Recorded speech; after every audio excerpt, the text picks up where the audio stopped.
Hi, everybody. It is me again. I wanted to just go over your discussion for week 2. We're going to be talking about, let's see here, help seeking skills, which is always a good thing. I think in life in general, it's always good to be on the up and up with everything. And I think I always like to say that I consider myself a life learner, because just like you guys, I have to stay on top of things. Even outside of school, I have to make sure that I'm updated on the software programs, the trends in design, and things that are going on. So it's super important to always make sure that you are help seeking for resources to help you stay fresh and stay updated with not only the design industry, but also the software. So let's go ahead and look at your discussion for week 2, discussion 2. Go ahead and read through all of the career relevancy and the background information. It talks about more help seeking sites and resources that you can access. A lot of these I actually use too. Lynda.com, which is now LinkedIn Learning, is in our classroom. So we have that to use even here at IU. I actually use that too for my faculty development. So it's a great resource. Okay, so in this discussion, we will talk about the importance of developing personal help-seeking research skills. And it talks about, imagine that you're attending a graphic design networking event. You meet someone who tells you that they graduated 20 years ago and are struggling to find work. They are getting comments from potential employers that their portfolio feels dated and their skill set feels irrelevant. They are not sure what to do and are thinking maybe they just are not cut out to be a designer. Considering the situation mentioned above, and think about what skill set pieces would be highly desirable to potential employers. Describe the skill sets describe them, that what you would consider the most important highlight in a portfolio to get you in the door for a potential job or career. If a graphic artist is unable to present a portfolio, what are the alternative ways that can showcase their talents? So, this is a really great discussion, because I think this definitely resonates really well with people who go into the field and maybe get out of it for a little bit. I've had actual undergrad students, my friends who I went to college with for my undergrad, tell me that they wanted to get back into design. So once they got out and graduated, maybe they found a design job but then got out of it, and they wanted to go back in, but they've been out of it for many years. And they show me their work, or they kind of say, I feel like I can never get back to where I used to be, because it's so much has changed. And that's just the design industry. I mean, it changes so quickly with technology, with the economy, with just society. Things change a lot and quickly. So that's why it's super, super important to know that there's these help-seeking resources out there, so that you can be the best updated designer, learning the new skills, the new ways to present your work portfolio-wise, alternative ways that you can showcase your talent. There's definitely so many other ways. When I'm dating myself, when I graduated with my undergrad, we used to carry around these huge actual portfolio suitcases, pay hundreds of dollars for these things, and we'd have to print out our work and lay out these pages and glue them in, spray mount them in. And we used to take these things on interviews, and they were huge. But now that, with everything being so online and accessible, there's so many other options available that just make it easier to showcase your work. So as far as help-seeking strategies here, I actually use, like I said, a lot of the time, the LinkedIn Learning resources, where if I want to just be updated in a program to see what new things have been changed in a program and update, I can definitely check that out. Trends in design, you know, what colors are trending, fonts, what's the overall styles that are changing. You can find that through adobe.com, even through the LinkedIn Learning and other resources, Adobe Education Exchange. Those are all great.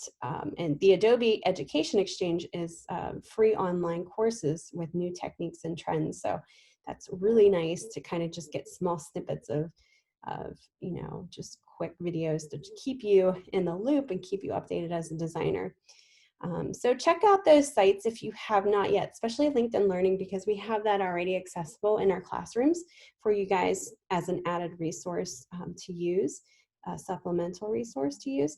And then also don't forget to mention in your discussion, maybe there's an alternative way that you would like to showcase your talents that makes you look more updated. Now there's actually a, let me see if I can find it here, a website, and I don't know, maybe this is a little older now because I used to use this a lot. Well, there's Behance. We all know about Behance, right? So Behance is a great website to use to showcase your work. Here's my Behance here. And what's neat about Behance, if you don't know already, it's free. But you can not only post your portfolios, this is my portfolio work, but you can also look up maybe even inspirational artists. There's illustrators, photographers, designers, architects, interior designers, web designers. There's all kinds of, you know, personal portfolio work in here as well as agency work. So you can follow someone or an actual agency company if you really are inspired by them. And what's really great about Behance is if you were following a company, say it's a local company that you always wanted to maybe work for, following their work will get you updated to what they have going on in their studio.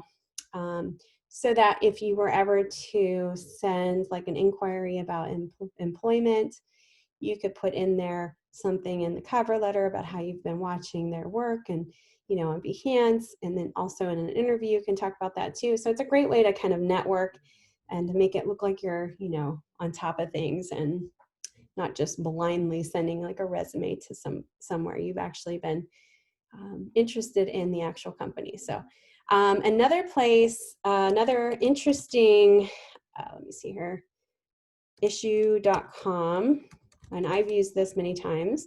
It's a digital publishing platform. So you don't have to necessarily use it for portfolio work. You know, you can use it for catalogs, brochures, but I've used it for, let me see if I can log in here, for quick, see here, stop sharing. For quick, I'm going to show you my password. For quick access to maybe specific work for a company, because you know, if you're sending your work to an ad agency, it's going to be different. Oh, it's going to send my code. Okay, sorry, my password. I want to show you this because it's kind of cool. So give me 1 second here. But if you're sending it to an ad agency, what you're going to show them, what's in your portfolio, is going to be a lot different than if you were sending it to a bigger company. Just because an ad agency would be more, I guess, more, I don't want to say homemade, but more non-corporate type of work. It's a little bit more free in terms of creativity. Whereas if you were sending a resume to a big corporate place to work in-house, you would put more corporate materials in there rather than very aesthetically crazy looking projects. Let's see if I can, get this in here. Sorry guys, I've been trying to get this log back in here and it looks like, there we go. Okay, so I just wanted to show you, let me see if I have any, oh yeah, I do, okay. I actually have a project in here I want to share with you, so let me share my screen. This is called issue.com. So what you would do, this is a project that I worked on from my graduate studies. I had I redesigned this logo, and this is a tattoo company in Florida that I used to live in Florida, and I redid their logo. So this is a brand manual. So what I did is you just log into issuu.com, create a free membership so you can log in. And then what you do is if you have, say, portfolio work where you have like 10 pages that you want to show a client of your work, upload them, I believe as JPEGs, and then it'll create this like nice little flip book. So all you would need to do is share the link, and you can even share it social media wise, but there's an option for email, Twitter, Pinterest, LinkedIn, Facebook.